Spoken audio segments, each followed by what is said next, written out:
Muy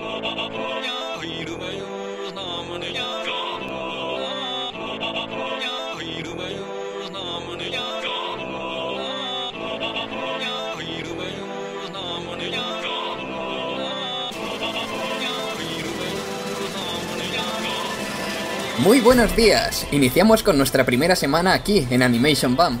Bienvenidos a un nuevo programa centrado exclusivamente en el mundo de la animación, donde juntos analizaremos y reflexionaremos sobre distintas temáticas que lo envuelven. En nuestro primer programa vamos a hablar sobre uno de los grandes de la animación japonesa, quien desdibujó los límites de la realidad y supo hacerse valer de toda su creatividad e ingenio para convertirse en una de las mentes maestras del anime. Muchos ya habréis adivinado que estamos hablando de Satoshi Kon. Hoy analizaremos la dualidad que presenta su corta pero muy intensa filmografía de la mano de Inma Bonora, Delia Ponce y un servidor, Diego Cutanda. Buenos días. Adelantamos que en breve estarán disponibles nuestras redes sociales, en las que podréis seguirnos para ser los primeros en conocer más sobre el programa y las temáticas que trataremos cada semana. Y una vez dicho esto, Inma, te cedo la palabra. ¿Quién era Satoshi Kon? Pues muy bien, me gustaría empezar haciendo un breve repaso a la vida de este genio de la animación. Satoshi Kon nace como artista con mangas como Regreso al Mar, Opus World o Toriko. Su creatividad y capacidad para difuminar la realidad, adentrándose en temáticas de carácter más adultas, ya están presentes en sus primeras obras, donde un joven Kon consigue sobresalir en el competitivo mundo del manga japonés gracias a su prematura habilidad para crear mundos fantásticos, paisajes detallados y una narrativa surrealista. Esta última característica la había extraído de referencias más occidentales como pueden ser David Lynch o Terry Gilliam. Todo ello le permitió trabajar como asistente de directores de animación como Katsuhiro Otomo y Mamoru Oshii. Esta experiencia le permitió adentrarse de lleno en el mundo de la animación, iniciando una trayectoria corta pero, como bien has dicho anteriormente, muy intensa. Solo 4 películas, un corto, una serie de televisión y una obra inacabada dibujan el retablo que define al autor como artista y genio del anime. Su obra prima, Perfect Blue, de 1997, fue la que asentó las bases de su peculiar estilo, que además asentaría en sus posteriores obras. Desgraciadamente, Kon falleció el 24 de agosto de 2010 debido a un cáncer terminal, no sin antes despedirse de todo aquello que amaba y respetaba de la vida, así como de sus fans a través de una carta titulada Sayonara. La despedida de Satoshi, un genio efímero, una obra inmortal, ambos permanecen en los corazones de los que fueron y son sus fans. Pero Diego, ilumínanos, ¿qué es exactamente la dualidad que maneja Kon en sus películas? Bueno, ya lo hemos dicho al principio, vamos a hablar de cómo trata esta dualidad a lo largo de su obra. Es un leitmotiv que sustenta todas sus narraciones. Estas dualidades se confrontan y se complementan constantemente en su obra.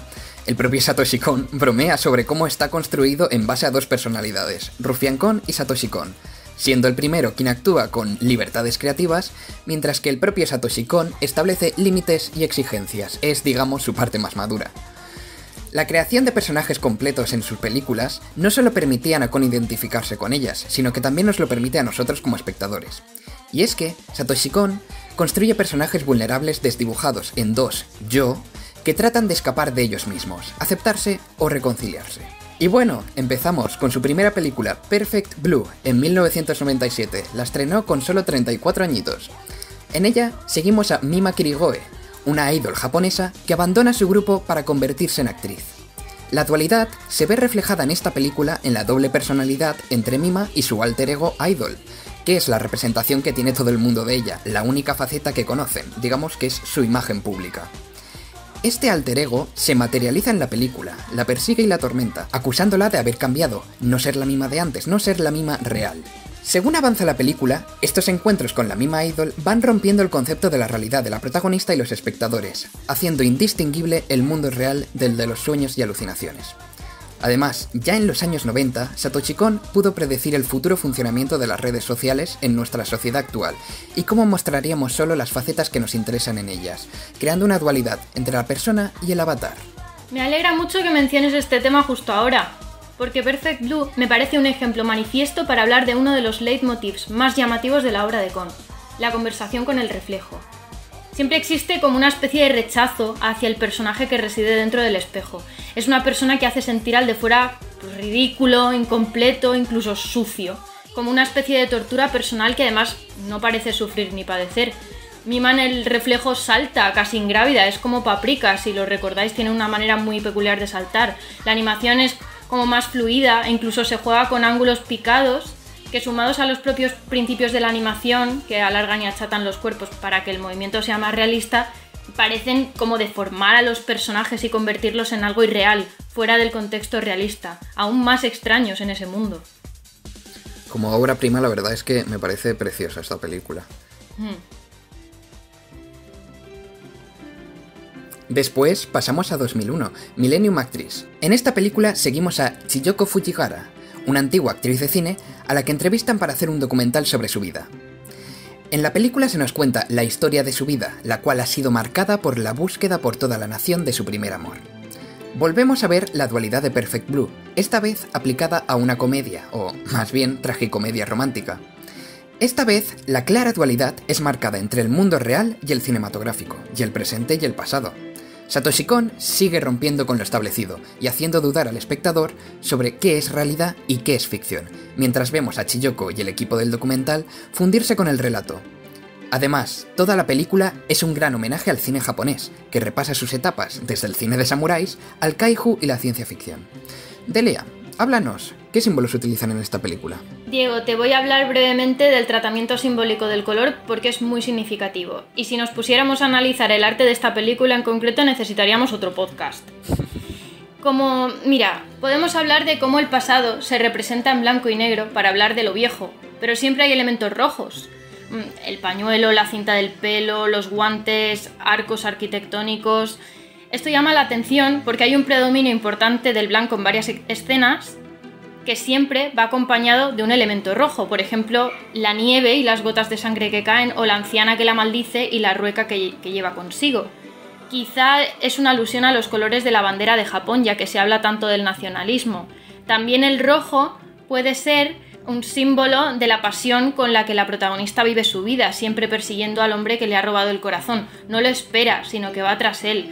El rojo en las películas de Satoshi Kon se repite muchísimo porque responde a la simbología que habita en el imaginario colectivo. El rojo es el transmisor de la sensualidad. Los momentos en los que se quiere resaltar esta cualidad en algún personaje siempre contienen estos motivos rojos. Y bueno, me vais a permitir que hable de la maravillosa secuencia en la que ella se desplaza dentro de los cuadros japoneses. Esto sí, es muy curioso. El arte japonés es algo muy estudiado y muy conceptual, no es una observación individualista, sino que existía un procedimiento para pintar las olas, los árboles. Era casi un ejercicio de meditación en el que había un resultado correcto. Esto está hablando de una sociedad uniforme de individuos que no destacan unos por encima de otros. Es muy de cultura japonesa el no llamar la atención. Puede ser poco común, pero no lo vayas diciendo o demostrando que está mal visto, es hasta de mala educación. Por eso me llama la atención que ella siga corriendo dentro de estos cuadros. Me da la sensación de que está en un arte que pretende mostrar una colectividad de pensamiento uniforme, persiguiendo toda su vida, buscando a alguien que sí que ha logrado destacar en su historia. Sí, la verdad es que a mí la película además me parece precioso como la protagonista, Chiyoko, va aprendiendo a amar el cine, esa excusa que tenía al principio para poder viajar por el mundo y encontrar a su amor, y va disfrutando del viaje, que al final es lo que Satoshi Kon quiere que hagamos. No le importa que es real y que no quiere que nos preguntemos el porqué de las cosas, solo quiere que disfrutemos de la experiencia, que amemos el viaje. ¡Qué precioso! Inma, 2003, Tokyo Godfathers, cuéntanos. Pues efectivamente hemos llegado al año 2003, Tokyo Godfathers, un director más curtido en el mundo del cine, y dirige su tercera película, que sería una adaptación moderna del relato de los Tres Reyes Magos y un remake de la novela western clásica de 1913, Three Godfathers, solo que en este caso no tenemos ni Reyes Magos ni vaqueros, sino tres vagabundos, una mujer transexual, un hombre de mediana edad y un adolescente, que encuentran un bebé abandonado en la basura y deciden emprender un camino para llevarlo de vuelta con su familia en vísperas de Navidad. En esta película, la división del yo se construye como un reflejo del pasado de los protagonistas, por decirlo de alguna manera, lo que eran versus lo que son, por lo que se presentan a lo largo de la película a través de recuerdos de ese pasado. Ocurre algo parecido en Perfect Blue, que Mima está siendo atormentada constantemente por su yo del espejo. Algo similar ocurre en Tokyo Godfathers, que están escapando de su yo del pasado. Sin embargo, Tokyo Godfathers tiene una narrativa mucho más suave, mucho más tranquila y de hecho llega a tocar incluso la comedia. Si en sus anteriores películas Satoshi jugaba con el espectador y confundía realidad con ficción, mundo tangible y mundo onírico, en Tokyo Godfathers esa división se establecería entre el mundo real y el mundo mágico. El pasado de los protagonistas se presenta con trazos de realismo, de crudeza, de frialdad, haciendo especial hincapié en las dificultades con la que cargan estos segmentos más desfavorecidos de la sociedad. Pero el presente se dibuja esperanzador. Los protagonistas se enfrentan conflictos que se resuelven a menudo gracias a una concatenación de favorecedoras coincidencias. La película de hecho adquiere muy rápidamente tintes cómicos, donde esta exagerada conexión entre personajes y presentación de casualidades favorables son las que funcionan como un recurso cómico. Mediante el montaje, mediante la narrativa, Satoshi busca, como de costumbre, confundirnos y utiliza a Kyoko, que es el bebé que se traduce como niña pura, como símbolo recurrente de un posible milagro navideño, idea que se repite continuamente a lo largo de la película e incluso es mencionado en boca de los propios protagonistas. Entonces la pregunta aquí es, ¿todo lo que está ocurriendo es obra de meras casualidades? ¿Es obra de un milagro navideño? ¿Estamos viendo magia? Al final lo que ocurre es que mundo real y mundo mágico se confunden, no tenemos respuestas, pero bueno, eso es lo que es también un poco la filmografía de Satoshi, que los límites entre realidad se mezclan y crean un universo único. Me parece muy curioso como, incluso con Tokyo Godfathers, que así a primeras nunca habría dicho que podría haber sido una película de Satoshi Kon con todo el argumento que tiene. Al fin y al cabo es que es una adaptación de un western. Sí. ¿Cómo consigue inculcar en ella todo el realismo mágico que le pega genial, perfecta, maravillosamente, y cómo se la lleva siempre a su terreno? Y no sé, me parece precioso. Pero bueno, Paprika, en 2006, su última película. En Paprika seguimos a la doctora Atsuko, quien puede meterse en los sueños de sus pacientes para ayudarles en su terapia y con sus traumas gracias a un dispositivo llamado DC Mini. Este dispositivo es robado y será el trabajo de Paprika y su equipo recuperarlo antes de que se produzca cualquier daño. Justo la dualidad de los personajes de Hatsuko y Paprika, que son las protagonistas, son dos caras de una misma moneda. Hatsuko es la parte más racional, prudente y analítica, mientras que Paprika la más emocional, intuitiva y pasional. La una sin la otra son como cáscaras vacías. Bueno, y seguro que todo esto os suena mucho a lo que os hemos contado antes de Rufián Kon y Satoshi Kon. Y es que, como ya hemos dicho, Satoshi Kon siempre intenta dejar un reflejo de su yo en muchas de sus películas y sus personajes, ya que, al igual que él, se construyen sobre dualidades. Esta película es el culmen de Satoshi Kon. Utiliza muchas de las dualidades ya vistas en sus anteriores obras. La búsqueda en el pasado lo podemos ver en Konakawa, un personaje que a lo largo de la película debe resolver un trauma de su pasado, relacionado con el mundo del cine, como no podía ser de otra forma con Satoshi Kon.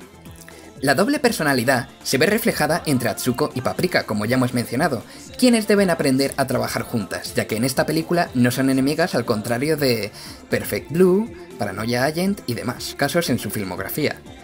Y luego está el mundo de los sueños con el real, esa dualidad que lleva al extremo en esta película gracias al dispositivo del DC Mini robado que causará estragos por toda la ciudad. Artísticamente, Delia, háblanos del color de este precioso mundo de los sueños. Pues a mí me parece que a estas alturas Kon ya ha puesto todas sus cartas sobre la mesa y nos da masticadito cómo entender su tratamiento de color en lo que a la dualidad se refiere. Por una parte tenemos a Paprika, que encarna el color rojo, la sensualidad que decíamos antes. Ella queda con los usuarios en lugares rojos, lugares que vinculados a ella seducen a sus pacientes. Su atuendo también es rojo, su nombre es rojo, Paprika significa pimentón. Por otra parte, cuando está despierta, su ropa es oscura, sus ojos son azules, la rodean tonos fríos. Shiva es una persona que mantiene en todo momento un perfil profesional y que no se deja llevar. De hecho, se siente avergonzada por sus sentimientos en una sociedad que critica las decisiones que toma y ella es perfectamente consciente de esto. Ella es una mujer que cumple los cánones de lo femenino, pero está enamorada de una persona que encarna lo que menos espera la sociedad que ella se merezca. Y entonces esta dicotomía de la inhibición y de la desinhibición se refleja claramente en la gama cromática. Sí, la verdad es que es una película preciosa, mi favorita de su filmografía. Y no puedo recomendarla lo suficiente, de verdad. Dadle una oportunidad. Pero bueno, Inma, no todo son películas, como hemos dicho antes. Paranoia Agent, cuéntanos. Pues efectivamente, no todo son películas. Paranoia Agent es una serie de televisión en la que trabajó también Satoshi Kon en 2004. Surge de varias historias ideadas por Satoshi Kon que en un principio debían estar incluidas en las películas que por aquel entonces estaba trabajando, como Perfect Blue, Millennium Actress y Tokyo Godfathers. Sin embargo, como no terminaban de encajar en ninguna película, decidió agruparlas todas en una única serie de 13 episodios. En este caso, Paranoia Agent nos presenta personajes muy vulnerables, que se han visto sobrepasados por los problemas de la sociedad japonesa actual, y se trata de una serie coral cuyo punto de unión es el chico del bate, un niño de primaria con patines y un bate de béisbol dorado que ataca a aquellas personas que necesitan liberarse de sus realidades por un tiempo. A raíz de la denuncia de varias víctimas, los rumores empiezan a crecer, empiezan a esparcirse rápidamente y otorgan al chico del bate una apariencia, un arma, un porqué detrás de sus ataques, es decir, que Kon refleja el poder de la histeria o inconsciencia colectiva. Los ciudadanos, a partir de los rumores, la creencia colectiva, hace que sean capaces de manipular la misma realidad, infundir temores y dar vida a un ser que, si veis la serie, será cada vez más poderoso, que es el chico del bate. Satoshi en esta serie trabaja la dualidad entre los yo de los personajes que se muestran en cada episodio y que pueden diferir. El yo consciente versus el yo inconsciente es el más habitual. Los personajes atacados por el chico del bate parecen padecer fuga disociativa, que es un caso que ya nos sonará de otra serie occidental, Twin Peaks. Es decir, que los personajes tras ser atacados no pueden recordar partes o la totalidad de sus ataques.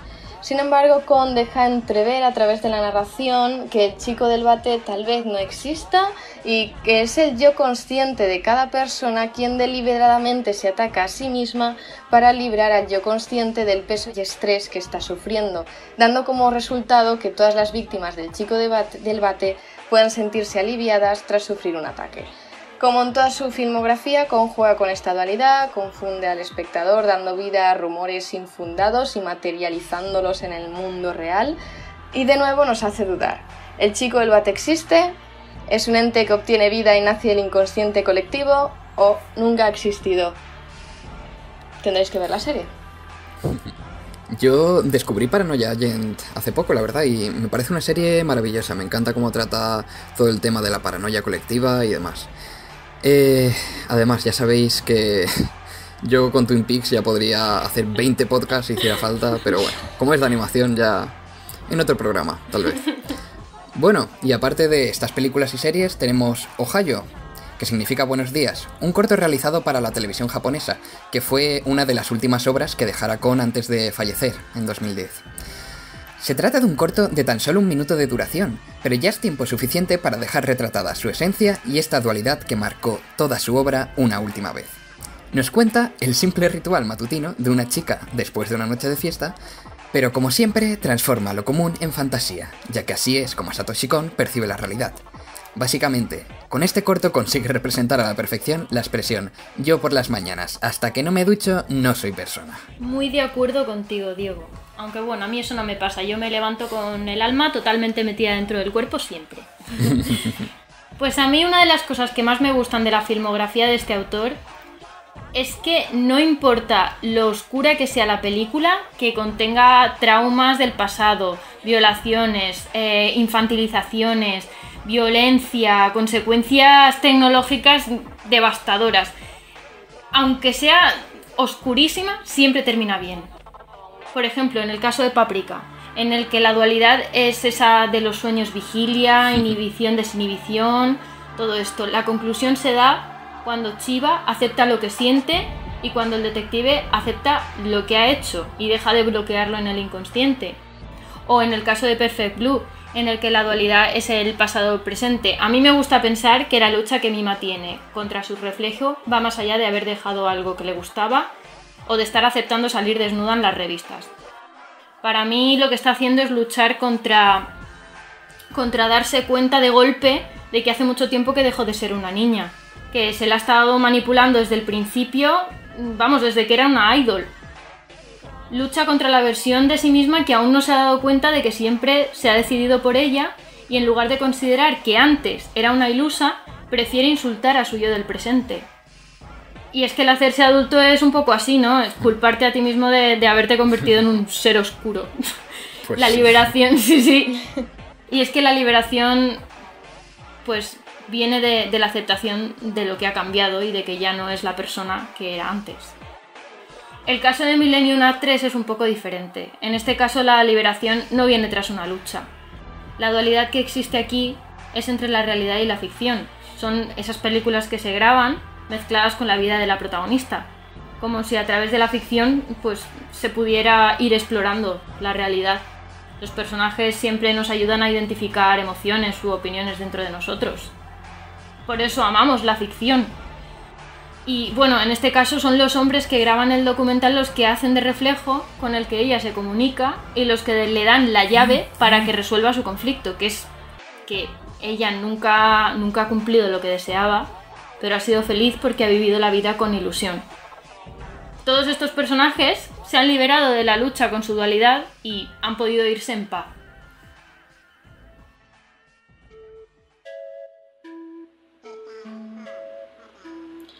Bueno, pues con esto ya prácticamente hemos repasado toda la filmografía de Satoshi Kon, pero no podemos terminar sin hacer una mención especial a Dreaming Machine, que fue la obra inacabada de Kon, en la que, bueno, desgraciadamente él no pudo terminar porque falleció en 2010, dejando su última obra inacabada.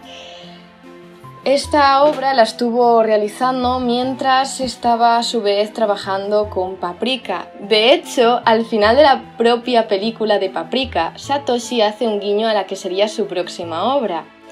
El detective Konakawa, en el que yo personalmente veo reflejado el espíritu del propio director, es invitado a ver un film titulado Dreaming Kids. La similitud entre los nombres Dreaming Kids y Dreaming Machine no es casual. Satoshi nos estaba invitando a descubrir con él su próxima obra.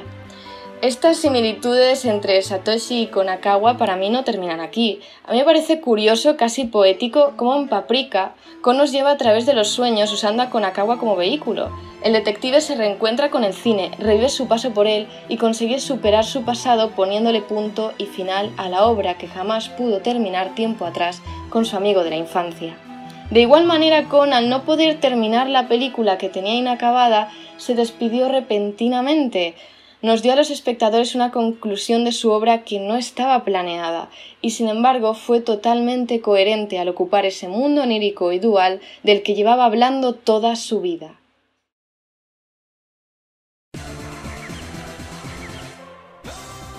Bueno, pues esto ha sido todo por hoy.